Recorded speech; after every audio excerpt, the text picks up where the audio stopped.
What up, though? Took a break to introduce the rave in a couple videos, but now I'm back with another horror movie review. This is actually part 2 of the Trippy 3, a series of 3 movies that I happened to watch while I was tripping balls and having a jolly good time. The first movie was called The Jokesters, and if you just love my dry, panting, dehydrating voice, you can check that out and see what I thought of that. But this particular movie is called The Laughing Mask.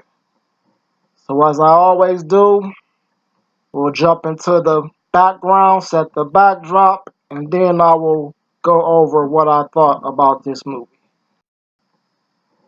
So, The Laughing Mask is a 2014 independent horror flick that follows the story of a man who was traumatized by the brutal murders of his wife and young daughter. He's so obsessed with the situation that he's intent on luring the killer out of his hiding place so he can extract his revenge, his own little form of social justice. Now, what he does to accomplish this task is he writes a book, and he's pretty much like mocking the killer, like describing the way a serial killer might go about murdering people, more or less. And he also goes on like this little interview and like pretty much calls the fucking serial killer out. So he's got his own little thing going on. Meanwhile, the cops are, they're trying to do their job and help bring the fucking serial killer to justice, who, by the way, is dubbed the Laughing Mask because of the fucking wicked looking mask he wears, as well as some of the innovative and unique ways he goes about killing people. The cops, they are deeply invested in this case. Like one of the cops, I can't tell what her connection was to the fucking widow guy or whatever, but she was like very like close with him and shit, and she was like very concerned about his mental health and well-being during this whole situation. But the cops are so like fucking connected to the situation that they end up stumbling upon another criminal operation run by this little gang that's been on the rise, and they like they're pretty ruthless and shit. They got prostitution ring and they murdering motherfuckers. They just out here terrorizing the whole city. But in trying to capture the Laughing Mask, they also learn that the Laughing Mask is also killing members of this gang.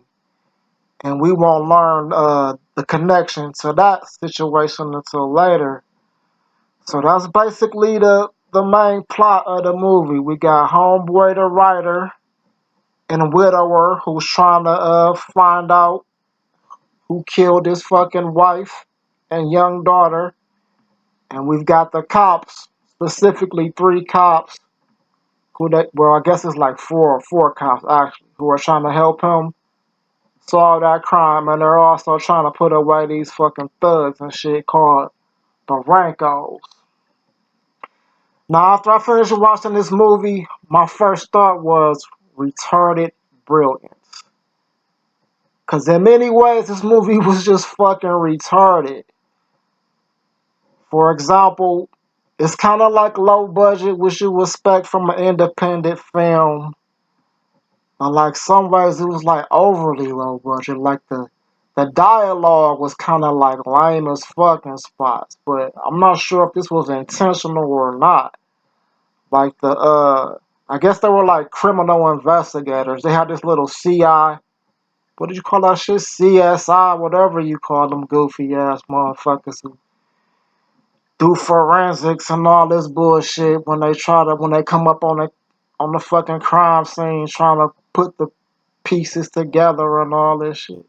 Clearly these fucking cookies is kicking in right while I'm making this goddamn video.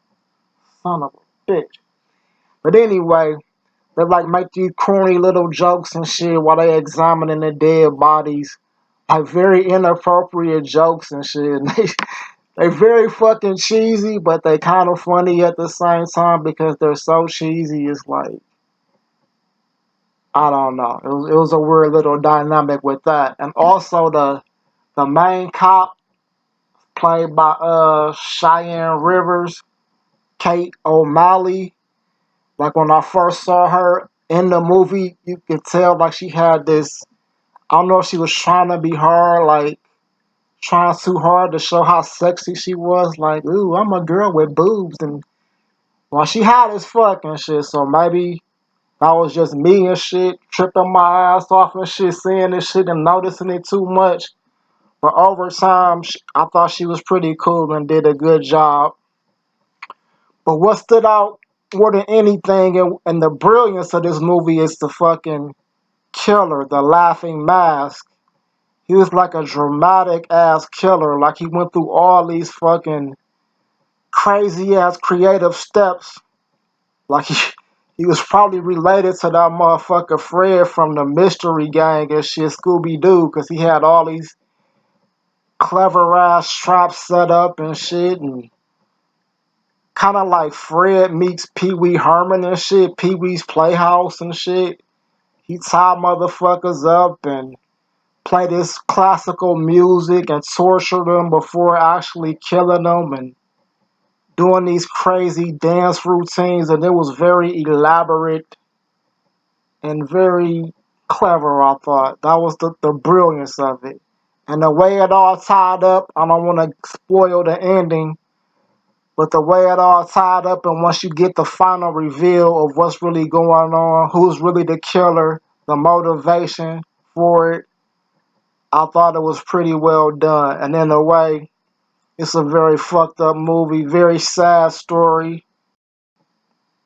As someone who likes these morbid, violent movies, but also has a sense of family and actually cares about people in a weird way, I can appreciate that kind of aspect.